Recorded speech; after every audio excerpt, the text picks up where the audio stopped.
நீங்கள் வெஜிடேரியனாக இருந்தால் கூட இந்த மெனுவை பார்க்குறப்ப கண்டிப்பாக சாப்பிடாமல் இருக்க முடியாது. அப்படி தாங்க எனக்கும் இந்த நெய்ச்சோறு, சிக்கன் சாஸ், அடை பாயாசம் இந்த காம்பினேஷனில் எங்கேயாச்சும் நான் பார்த்தேன்னா சாப்பிடாம வர மாட்டேன். அந்த நெய்ச்சோறு எப்படி பண்ணலாங்கிறது இந்த வீடியோவில் பார்க்கலாம். அதுக்கு தேவையான பொருள்னு பார்த்தீங்கன்னா, பெரிய வெங்காயம் 3 எடுத்து நீளமாக கட் பண்ணி வச்சுக்கோங்க. தக்காளி 1, பச்சை மிளகாய் காரம், ஏன்னா இதில் நம்ம சில்லி பவுடர் ஆட் பண்ண போகிறதில்ல.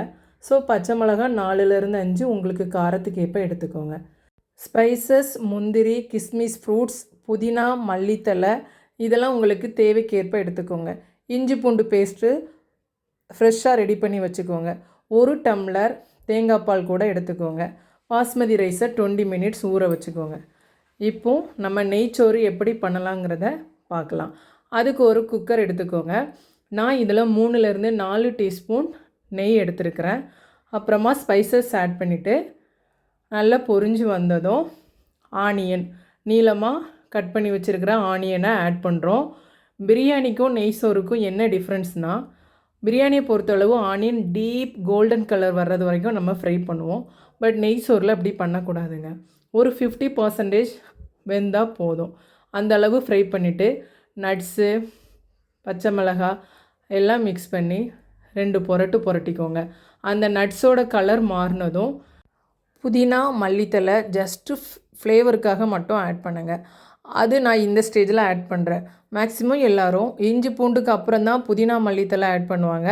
நான் ஃபஸ்ட்டு புதினா, மல்லித்தலை ஆட் பண்ணிவிட்டு இஞ்சி பூண்டு பேஸ்ட்டு சேர்க்குறேன்.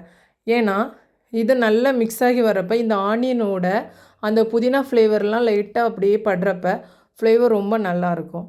அதுக்கப்புறமா இஞ்சி பூண்டு ஆட் பண்ணி ஸ்மெல்லு போயிடணும். நல்லா வதக்கிக்கோங்க. பட் ஸ்மெல் போகிறது வரைக்கும் நம்ம சிம்மில் வச்சு தான் வதக்குற மாதிரி இருக்கணும். ஓகேங்களா? வதக்குனதுக்கப்புறம் தேவைக்கேற்ப சால்ட் ஆட் பண்ணிக்கோங்க. சால்ட் ஆட் பண்ணி முடித்ததும் 1 தக்காளி நீளவாக்கில் கட் பண்ணி வச்சுருக்கிறத ஆட் பண்ணுங்கள்.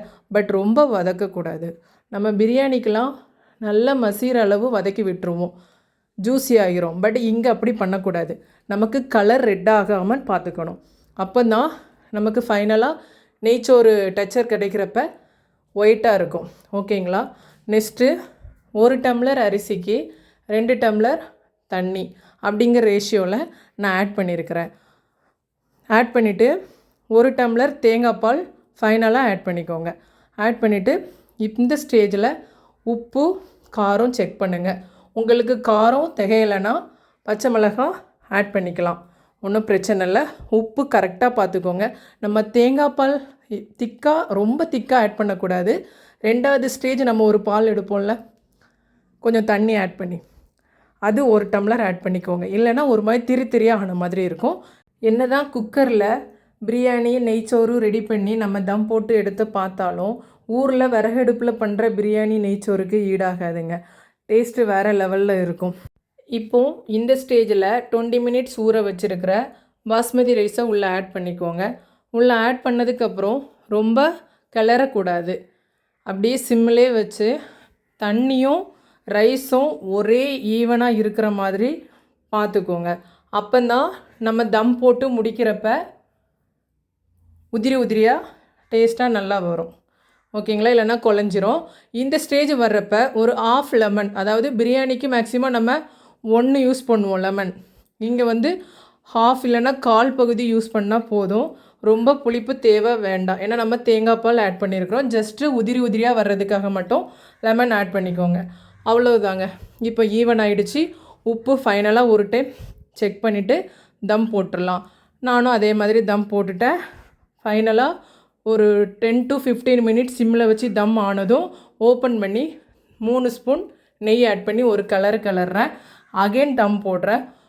ரொம்ப சூப்பராக வருங்க. எனக்கு ரொம்ப டேஸ்ட்டாக நல்லா வந்திருந்து.